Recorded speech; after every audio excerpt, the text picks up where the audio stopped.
Hello students, good morning. Welcome to our channel target physics with Lallan Sharma. तो विद्यार्थी, आपसे फिर रिक्वेस्ट है कि आप वीडियो देखें, लाइक करें, कमेंट करें और अपने दोस्तों को भी वीडियो के बारे में जानकारी दें, पढ़ने के बारे में कहें। तो आज बच्चों हम लोग क्लास 11th का एक हेडिंग पढ़ेंगे, स्पीड के संबंध में पूरी जानकारी लेंगे। तो स्पीड किसे कहते हैं, यूनिट डायमेंशंस के बारे में चर्चा करेंगे और स्पीड कितने प्रकार का होता है, uniform speed, non uniform speed कितने प्रकार का होता है। तो ये सब आज टोटल अध्ययन करेंगे, थ्योरी का अध्ययन करेंगे और देखते हैं। चलिए, तो आज का पहला हेडिंग है स्पीड किसे कहते हैं, तो चाल किसे कहते हैं। तो हिंदी में हम लोग जानते हैं, किसी वस्तु द्वारा एकांक समय में चली गई दूरी को चाल कहते हैं। किसी वस्तु द्वारा एकांक समय में चली गई दूरी को चाल कहते हैं और चाल बराबर होता है दूरी बटे समय। तो इंग्लिश में यहां कहेंगे speed equal to distance upon time या time interval, distance upon time. और इसका जो its unit metre per second and its dimensions are LT-1। तो हमें लगता है अभी समझ गए होंगे, ये सब लिखा भी है यूनिट वाले चैप्टर में, ये प्रॉब्लम नहीं है, बोल भी दिया है, जिनको मर्जी नोट उतार लें। तो डिफिनेशन इंग्लिश में देख लें, the distance travelled by an object in unit interval of time is called the speed of the object। तो हमें लगता है डिफिनेशन बहुत साफ है, सरल है और ये फार्मूला है। और स्पीड के बारे में बच्चों ये जानना है नोट में, for a moving particle speed can never be negative और जीरो। स्पीड जो है कभी जीरो नहीं होता है और कभी नेगेटिव नहीं होता है, क्योंकि स्केलर क्वांटिटी है। Speed is a scalar quantity. कल जो पढ़ाया था डिस्टेंस, इससे पहले जो पढ़ाया डिस्टेंस डिस्प्लेसमेंट, डिस्टेंस वहां स्केलर क्वांटिटी है, डिस्प्लेसमेंट वेक्टर क्वांटिटी है। ठीक उसी प्रकार से यहाँ पे स्पीड जो है स्केलर क्वांटिटी है। तो स्पीड स्केलर क्वांटिटी है, ये जानकारी आपको है यहाँ पे। और जो है स्पीड कभी शून्य नहीं हो सकता, स्पीड कभी नेगेटिव नहीं हो सकता, क्योंकि स्केलर क्वांटिटी है, नेगेटिव का कोई मतलब नहीं है। जब आगे वेलोसिटी पढ़ाएंगे तो वो वेक्टर क्वांटिटी है, वो नेगेटिव होता है, जीरो होता है, पॉजिटिव होता है, उसके बारे में और जानकारी देंगे। तो आप इतना उतारिए फिर।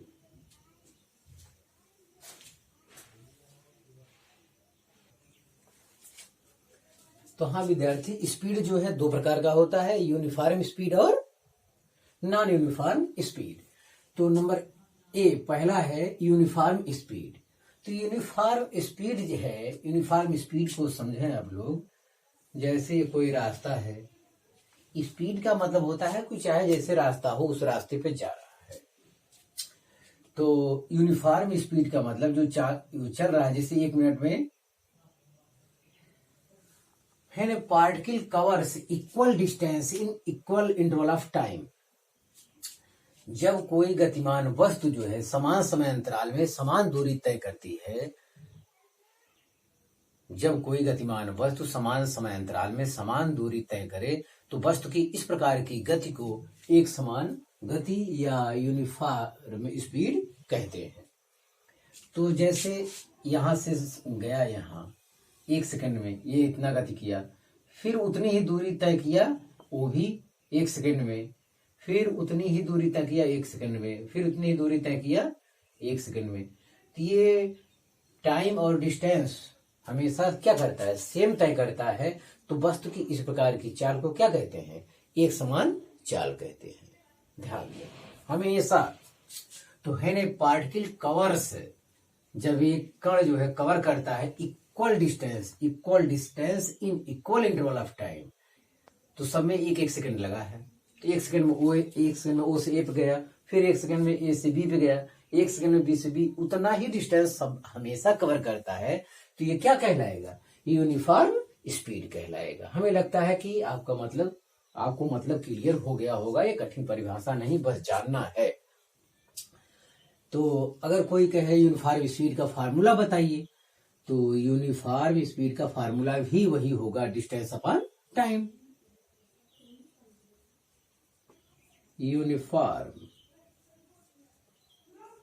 स्पीड इक्वल टू होगा डिस्टेंस अपॉन टाइम, मतलब total distance upon total time, total distance upon total time, ऐसा कह सकते हैं। तो अगर कोई प्रॉब्लम हुआ तो इससे हम लोग हल करेंगे। इस पे कोई न्यूमेरिकल भी विशेष तौर पे बनता नहीं है, तो आप उतार लें, डिफिनेशन एकदम क्लियर है।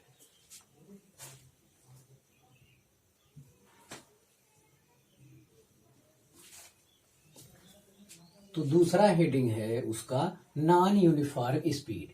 तो बच्चों डिफिनीशन में कोई अंतर नहीं है, डिफिनीशन में कोई अंतर नहीं है, केवल एक थोड़ा सा अंतर है। When a particle covers unequal distances in equal interval of time is called non-uniform speed, या वेरिएबल स्पीड भी इसे कहते हैं। तो जैसे देखें, तो ऐसे हम लोग मान लो यहां तक गए, तो ये जैसे 1 मिनट, 1 मिनट, MINUTE, 1 मिनट में O से A पे गए, अगले 1 मिनट पे इतना चल गए, अगले 1 मिनट पे इतना चल गए, अगले 1 मिनट पे इतना चल गए। देखिए, तो हर 1 मिनट पे डिस्टेंस क्या है, इतने में इतना है, इसमें ज्यादा हो गया, इसमें और ज्यादा हो गया, इसमें एकदम कम हो गया, तो अनइक्वल डिस्टेंस करता है। तो जब कोई गतिमान वस्तु समान समय अंतराल में असमान गति करे, तो वस्तु की इस प्रकार की गति को असमान गति कहते हैं। जब कोई गतिमान वस्तु समान समय अंतराल में असमान गति करे, तो वस्तु की इस प्रकार की समान समय अंतराल में असमान दूरी तय करे, तो वस्तु की इस प्रकार की गति को नॉन यूनिफॉर्म स्पीड कहते हैं। या इंग्लिश में बच्चों, व्हेन ए पार्टिकल कवर्स माने तय करता है, व्हेन ए पार्टिकल कवर्स मतलब तय करता है अनइक्वल डिस्टेंस असमान दूरी in equal interval of time is called non uniform speed या वेरिएबल स्पीड। तो जब कोई गतिमान वस्तु समान समय अंतराल में असमान दूरी तय करता है, तो वस्तु की इस प्रकार की गति को असमान गति कहते हैं। बच्चों, जो क्वेश्चन बनता है असमान गति में ही बनता है, तो असमान गति में कई हेडिंग आ जाते हैं, तो आप इतना उतारे। तो ये कितने प्रकार, अब ये वाला कितने प्रकार का होगा, ये हम लोग अध्ययन करेंगे। आप इस डिफिनीशन को उतार लीजिए, मतलब को समझ लीजिए। सबका यूनिट वही मीटर पर सेकेंड है, और सबकी डायमेंशन रियलिटी -1 है, सभी स्केलर फॉर्म में हैं। बस ये सब सभी के लिए है।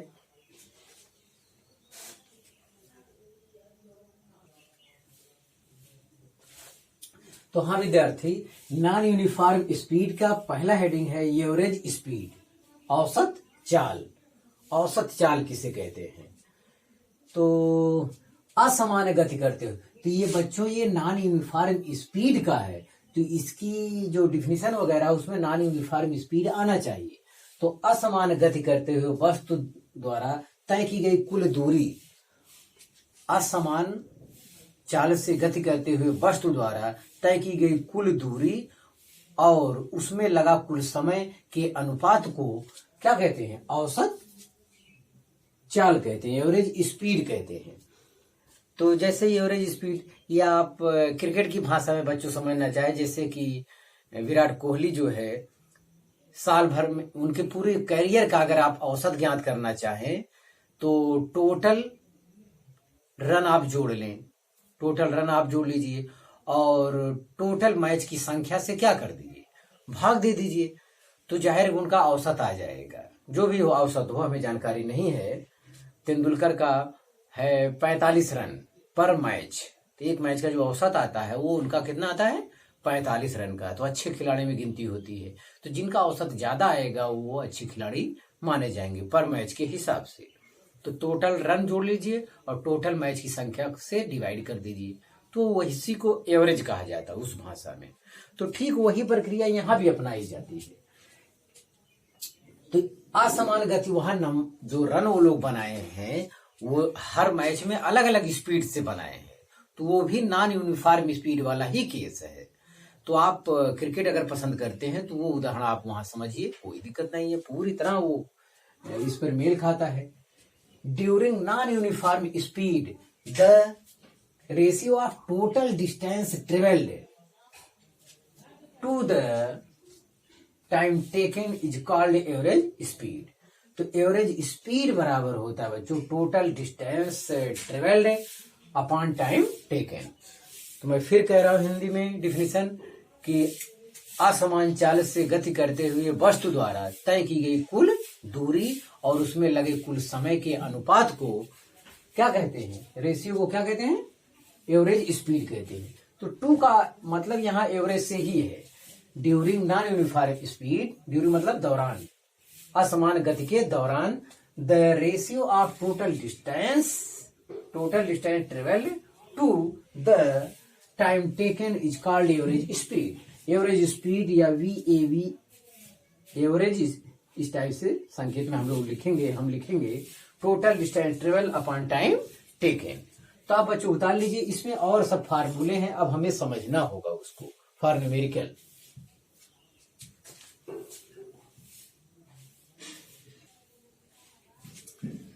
तो बच्चों जो है कुछ और हम लोग उससे एवरेज स्पीड से संबंधित कुछ और थ्योरी पर गौर करते हैं। मान लेते हैं कि कोई पार्टिकल या कोई वस्तु जो है ओ से चलना प्रारंभ करता है, ओ से इस पथ पर जा रहा रास्ते पर। स्पीड का मतलब जरूरी नहीं पथ सीधा हो, टेढ़ा रास्ता भी रहेगा तब भी स्पीड के लिए वो वैलिड है, इसलिए मैं टेढ़ा ही बनाया हूं बार बार। तो मान लेते हैं ये T1 समय में S1 दूरी तय करता है, कोई वस्तु गति कर रहा है, ये T2 समय में S2, T3 समय में S3, सो ऑन, Tn समय में SN दूरी तय करता है। इसका एवरेज जो चाहिए V एवरेज बराबर होगा टोटल डिस्टेंस ट्रेवल, तो S1 plus S2 plus S3 plus SN upon total time. तो बच्चों इस टाइप से एवरेज आएगा। तो एक तरीका ये सवाल लगाने का, अगर ये दिया है, हो सकता है सवाल में डिस्टेंस दिया ही ना हो सकता है सवाल में डिस्टेंस ना दिया, तब क्या दिया हो सकता है कहे कि O से A तक T1 समय में V1 चाल से इतना तय किया, फिर T2 समय तक इस चाल से चला, फिर T3 समय तक V3 चाल से चला, लास्ट में कहेंगे Tn समय तक Vn चाल से चला। तो कहीं पर डिस्टेंस नहीं आ रहा है, फिर भी हमें एवरेज स्पीड के लिए तो डिस्टेंस चाहिए भाई। तो डिस्टेंस में फिर वही total distance travelled upon time taken, ये तो फार्मूला हमेशा रहेगा। तो डिस्टेंस आपको निकालना पड़ेगा। S1 बराबर क्या हो, जैसे आप V बराबर S अपॉन T कहते हैं, तो उसी प्रकार से S बराबर V गुणे T, चाल बराबर दूरी बटे समय, speed equal to distance upon time. तो distance equal to speed into time. तो यहां ध्यान दें, तो ऐसी दशा में फिर भी हमें डिस्टेंस निकालना होगा। तो S1 plus S2 plus S3 इस टाइप का टोटल रहेगा। तो S1 के स्थान पे क्या लिखेंगे, दूरी सब निकालेंगे तब भी V1 T1 plus V2 T2 plus V3 T3 plus so on plus VN Tn upon फिर टोटल टाइम तब भी रहेगा। मैं समझता हूं बच्चों आप समझ रहे होंगे कि कोई वस्तु जो है T1 समय तक V1 चाल से चल रहा है, फिर T2 समय तक V2 चाल से चल रहा है। इस टाइप से जब कहेगा तो ये फार्मूला लगेगा। फार्मूला तो मेन हमेशा के लिए यही वाला है, मेन फार्मूला हमेशा के लिए यही वाला है, बशर्ते अगर वैल्यू ना भी ज्ञात रहे टोटल डिस्टेंस वाला, तो अलग अलग डिस्टेंस आप निकाल के टोटल जोड़ना पड़ेगा आपको, तब ये फार्मूला आएगा। एक केस ये हो सकता है बच्चों, अगर ऐसा हो जाए यही वस्तु ये जो T1 समय दिया है, T1 का स्थान पे हर जगह T समय दे दे, तो समान समय में वस्तु, समान समय अंतराल में वस्तु पहले जो है V1 चाल से चलती है, बाद में V2 चाल से चलती है, बाद में V3 चाल से चलती है, इस टाइप से कहे, लेकिन हर जगह समय क्या कह दे, T कह दे। तो अब देखो इसी फार्मूले में क्या आ जाएगा, यही माना हो, if T1 equal to T2 equal to T3 equal to Tn बराबर T। सबका समय अगर समान हो जाएगा तो ऊपर से T क्या होगा, कॉमन आ जाएगा, नीचे T धन T n बार, तो Tn हो जाएगा, T कॉमन लेंगे T कट जाएगा, तो क्या आएगा V1 plus V2 plus V3। ये स्पीड है, सब क्या है, स्पीड है, एवरेज स्पीड, सब एवरेज स्पीड है बच्चों। हाँ, तो ये सब एवरेज स्पीड है।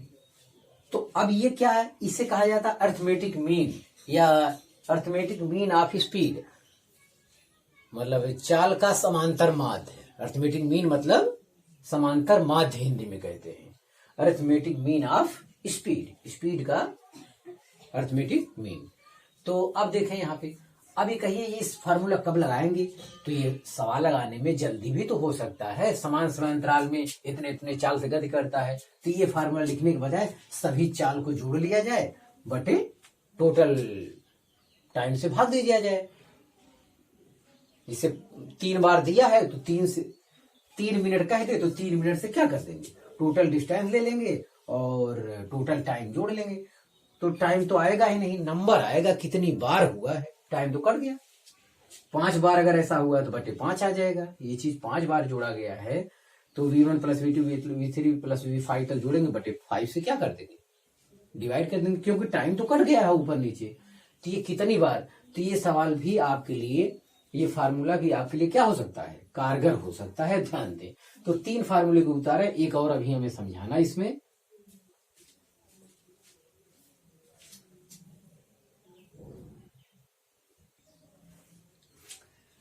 तो विद्यार्थी, मेन सूत्र हमारा जो है total distance travel upon time taken, total time लिया जाएगा, ये है। तो अगर ऐसा न्यूमेरिकल दे दे जिसमें टाइम दिया ही ना हो, तब आप क्या करेंगे, वो दिया हो कि पहले बस तो V1 चाल से S1 दूरी तय करती है, फिर V2 चाल से S2 दूरी तय करती है, फिर V3 चाल से S3 दूरी तय करती है। इस प्रकार से अगर दिया, उसमें समय दिया ही ना हो, न दिया हो, फिर भी सब कुछ निकालना पड़ेगा। जो फार्मूला एवरेज स्पीड का टोटल डिस्टेंस, तो टोटल डिस्टेंस की हमको इंतजाम करना होगा। तो टोटल डिस्टेंस एक दूसरा फार्मूला, ये आपके लिए दूसरा फार्मूला है जो इंतजार कर रहा है। ध्यान दें, अगर मेन फार्मूला आपका ये है तो उसके आधार पर एक और नया बना रहे हैं जिसमें समय नहीं दिया है। तो टोटल डिस्टेंस तो दिया है, V1 चाल से S1 दूरी तय करता है पहले, फिर V2 चाल से S2 दूरी तय करता है, फिर V3 चाल से S3 दूरी तय करता है, इसी प्रकार से आगे तय करता है। तो हम देख रहे हैं S1 plus S2 plus S3 plus Sn आया। अब ये टाइम नहीं दिया है, तो जैसे चाल बराबर दूरी बटे समय होता है, speed equal to distance upon time होता है, ठीक उसी प्रकार से टाइम को यहाँ कर देंगे तो V नीचे आ जाएगा। तो टाइम इक्वल टू क्या, डिस्टेंस अपॉन स्पीड भी होता है। तो हर जगह टोटल टाइम निकालने के लिए टोटल टाइम का स्थान क्या लिखना होगा, T1 का स्थान S1 upon V1, S2 upon V2 और S3 upon V3, so on Sn upon Vn। मतलब ये भी एक तरीका है, ये भी V एवरेज, ये भी एक तरीका है। जो भी नंबर रहा हो, ये तीसरा शायद हो, जो भी रहा हो, तीसरा चौथा, उससे नहीं मतलब, ये भी एक तरीका हो सकता है सवाल लगाने का, ये भी एक फार्मूला है। अगर समय नहीं दिया है तब भी समय क्या करना पड़ेगा, डिस्टेंस और वेलोसिटी से समय को निकालना पड़ेगा। तो ये भी तरीका है सवाल लगाने का। हाँ, एक और केस हो सकता है इसी में, if S1 equal to S2, ये सब डिस्टेंस क्या हो, समान डिस्टेंस हो, तब क्या होगा, जैसे वो कह दे कि कोई गतिमान वस्तु इक्वल डिस्टेंस कवर करता है, तो इक्वल डिस्टेंस कवर करता है, पहले स्टेप में V1 चाल से चलता है, समान दूरी तय करता है, हमें V1 V2 V3 चाल से चलता है, तो ऐसा कह दे।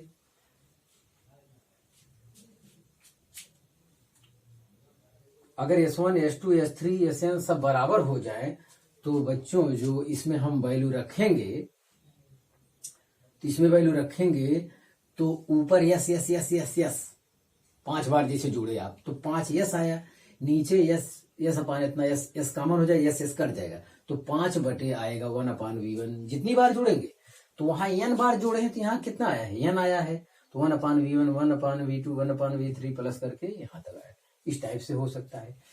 यही अगर जो है, अगर यही सवाल 2 स्टेप में हो जाए, अगर 2 स्टेप में केवल इतना और इतना 2 स्टेप में हो जाएगा, तो n बराबर कितना आ जाएगा,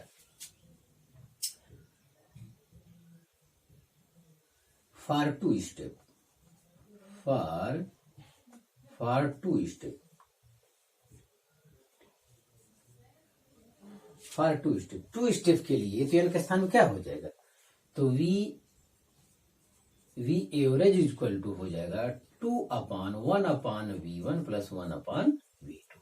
ये लघुत्तम लेंगे V1V2 का, तो V1 प्लस V2, तो V1V2 ऊपर चला, ये जो बच्चों आएगा 2V1V2 अपान V1 प्लस V2। इसे कहते हैं हार्मोनिक मीन, 1 करके लिखा रहे, हरात्मक माध्य कहते हैं। तो ये गणित वाली चीज है, हरात्मक माध्य, स्पीड का हरात्मक माध्य, इस टाइप का जो फार्मूला आता है ये जो है स्पीड का हरात्मक माध्य कहलाता है। तो आप इतना उतार लीजिए, ये हेडिंग जो है कंप्लीट हुआ।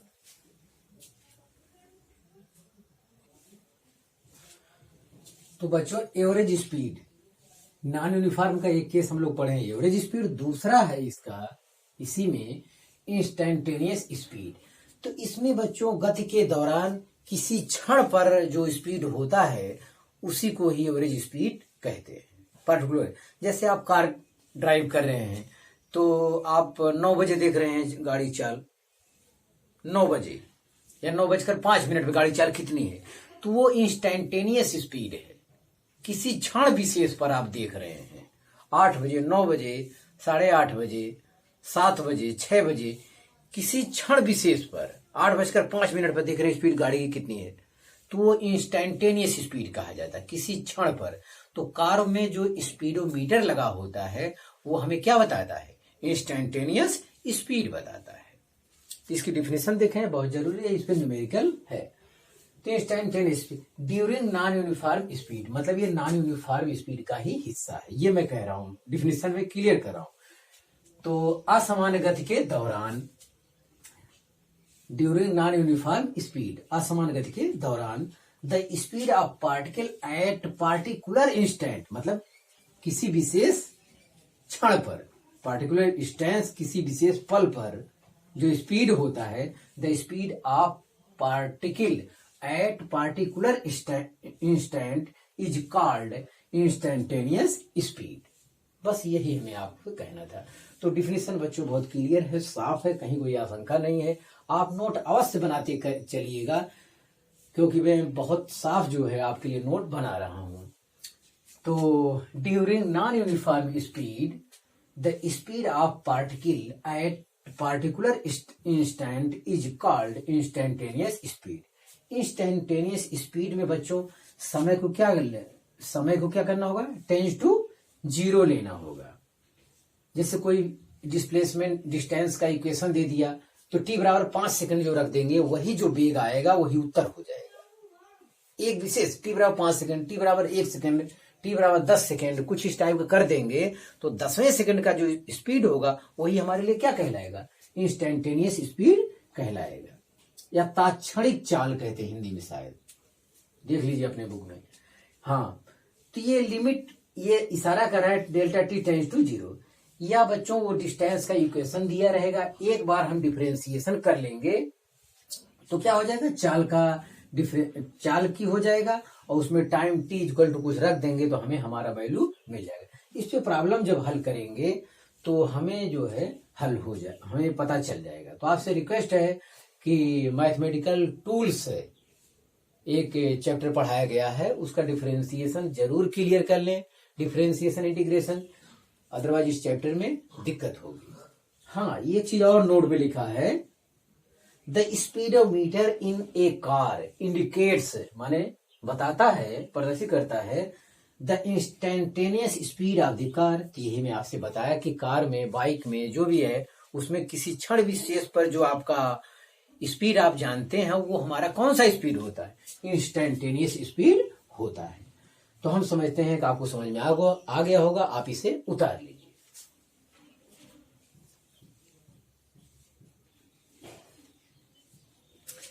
तो विद्यार्थी एक सवाल इस पर हल कर लेते हैं, हम लोग एक क्वेश्चन हल कर लेते हैं। वैसे हम कल जो है वेलोसिटी पढ़ाने के, पूरा कवर करने के बाद वेलोसिटी और स्पीड दोनों का न्यूमेरिकल एक साथ लगवाएंगे, क्योंकि दोनों अक्सर पूछा जाता है एक साथ ही तो दिक्कत होती।